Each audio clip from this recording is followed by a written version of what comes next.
Is the Zoom98 good for beginners? That's why I'm here. That's why she's here. Do you remember how to lube stabs? Okay, I'll teach you how to lube stabs. Code it right there. You still have some left, so you put it. I think we got our answer.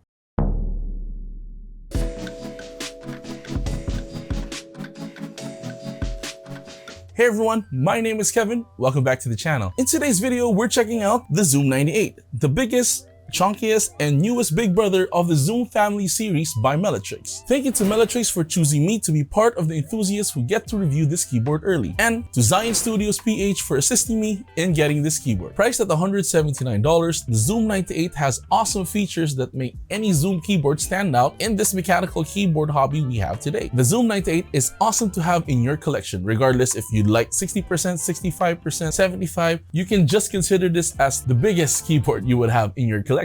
And it seems like a natural progression for those enthusiasts who loves a numpad on their keyboard, loves modularity and customizability, and loves looking at something awesome. This is still definitely not a cheap mechanical keyboard, but it is still counted in the budget to mid-range price range of mechanical keyboards, of custom mechanical keyboards. Before I got the Zoom98, this was stuck in customs for around 2-3 weeks. So I was thinking of something else to do for this keyboard. At least it will be something unique. This is where the review takes a different turn. Yes, I was not the one who built this keyboard. It was in fact my wife. I did help build this keyboard, but it was mostly my wife who built this keyboard. Is this a great starting board, more specifically for people who have no idea what they're doing and are just getting into the hobby? Well, the answer is further on in the video. Just a disclaimer, although Meletrix did send this keyboard out for me to review, they have no say on what I'd be saying about this keyboard, may it be positive or negative. They have not compensated me in any way, and all my opinions are mine alone.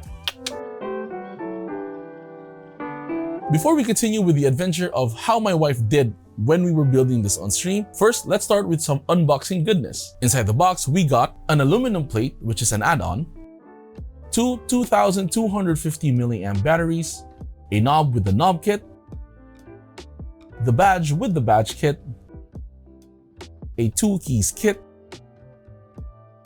the external e-white backplate, and the Zoom98 anime waifu box, which houses a tri-mode flex-cut PCB with a 2.4 GHz dongle, the new Buckeys Studio Stabilizer V3.1, a polycarbonate plate,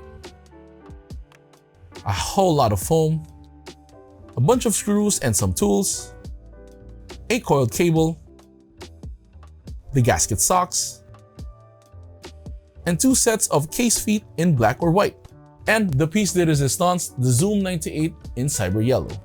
Now, depending on the price range and package you choose, this is what you're getting.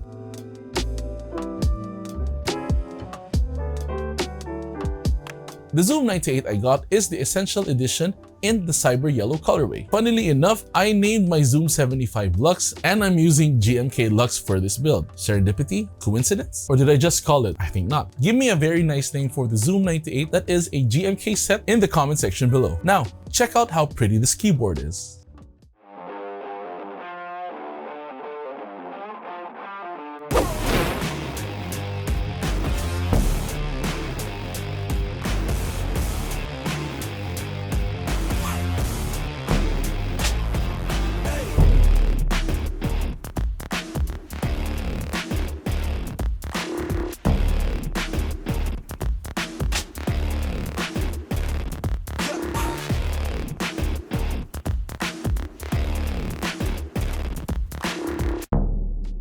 The Zoom98 Essential Edition has an electrostatic coated finish, which has some textures which is a tad bit rough, but is still very nice. It is okay to type on, but I still prefer having a wrist rest, just like with my Zoom75. The Zoom98's layout has a mixture of a full-size keyboard and an 1800 keyboard layout. It has a 7.7 degrees typing angle and a 22mm front height. The front part of the keyboard, just above the arrow keys, has a circular or a dot RGB, which will be replaced with the telescope logo of the Zoom series. Unlike the Zoom75, the Zoom98's case has a beautiful side profile that shows the RGB underglow. It also has a small lip, which makes it easier to lift the keyboard up.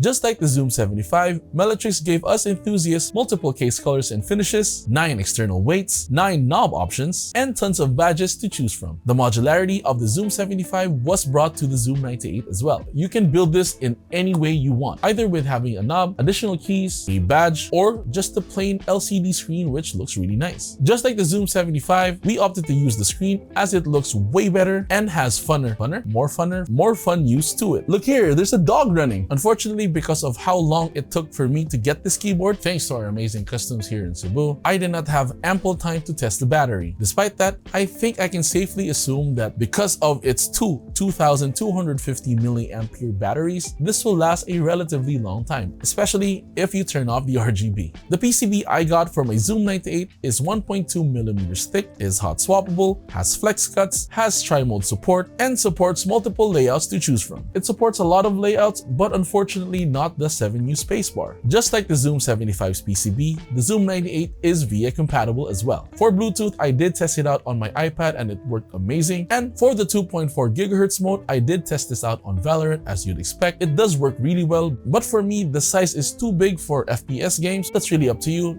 preference and all.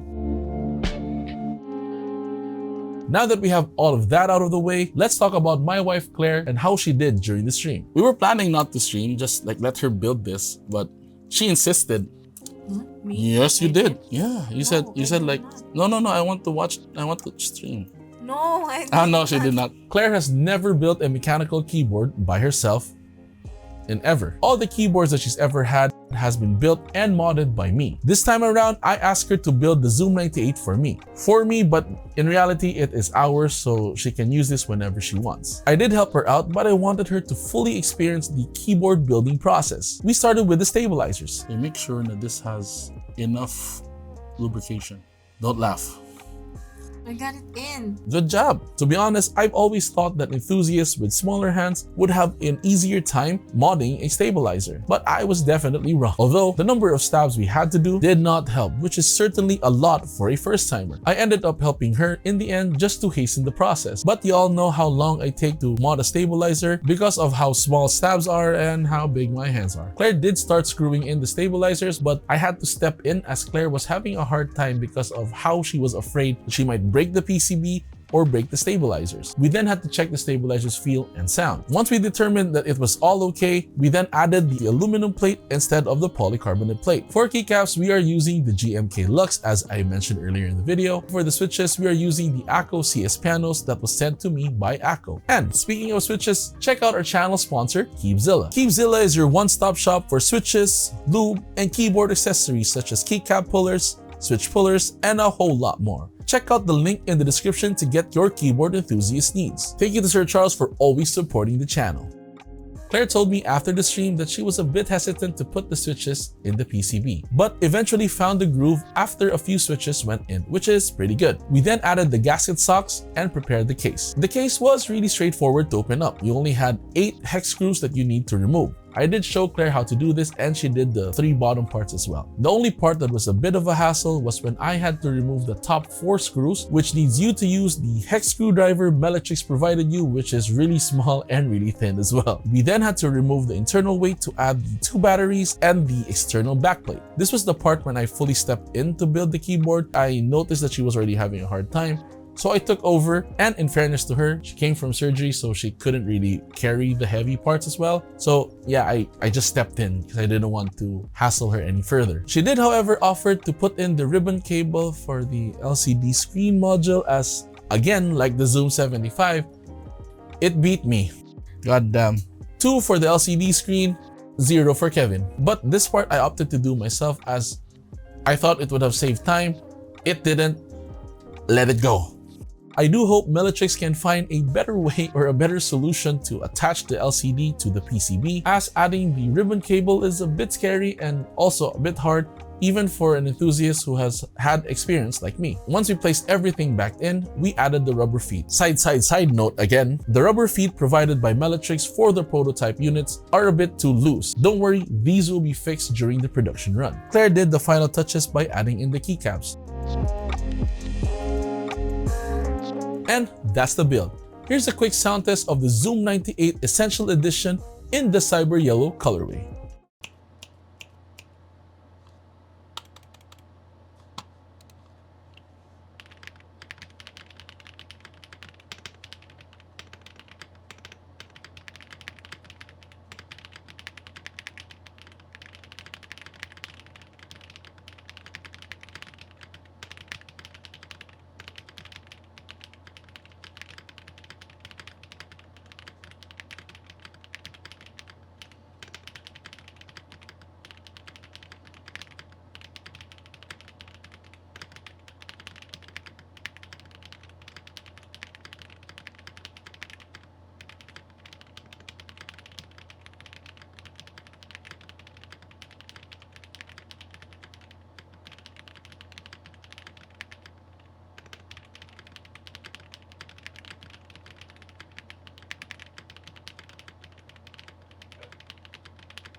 The Zoom98, just like its younger brothers, is definitely worth it. It is an awesome pickup for all enthusiasts, especially those who love having a numpad at a slightly smaller form factor than a full-size layout. It is really a straightforward build and has tons of customizability options for you. With a starting price of $179, you will never go wrong in adding this to your collection. So, what have we learned in asking Claire to build this? Is this really a good beginner keyboard for someone who has no experience in the hobby?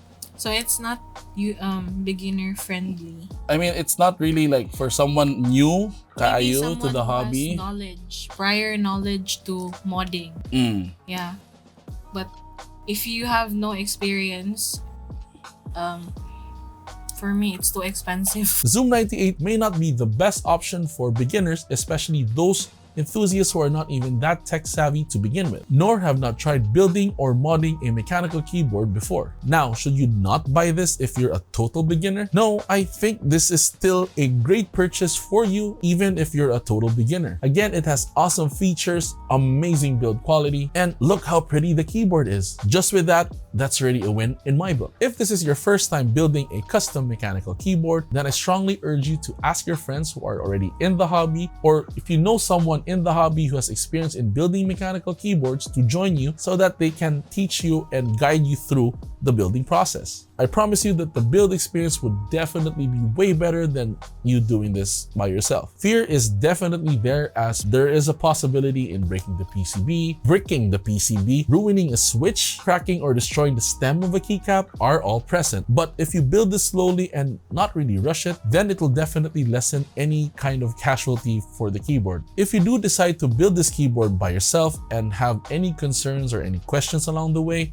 don't worry, just hit up your local keyboard community and they will surely help you out. I mean, that's just how we roll. So that's it for the video. If you want to know more about the Zoom98, then check out my friends who have also done reviews for this keyboard. Check out RX, Cavite Tech, Merkeebs, and Thokied Up.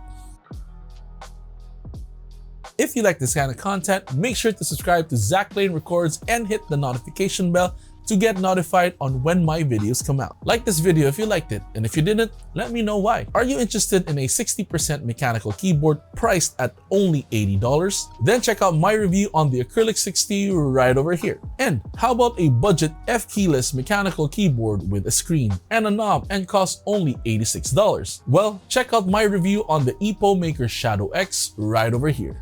Thank you very much for watching. See y'all later. Bye-bye. God damn it, nah. Took so long. My body hurts.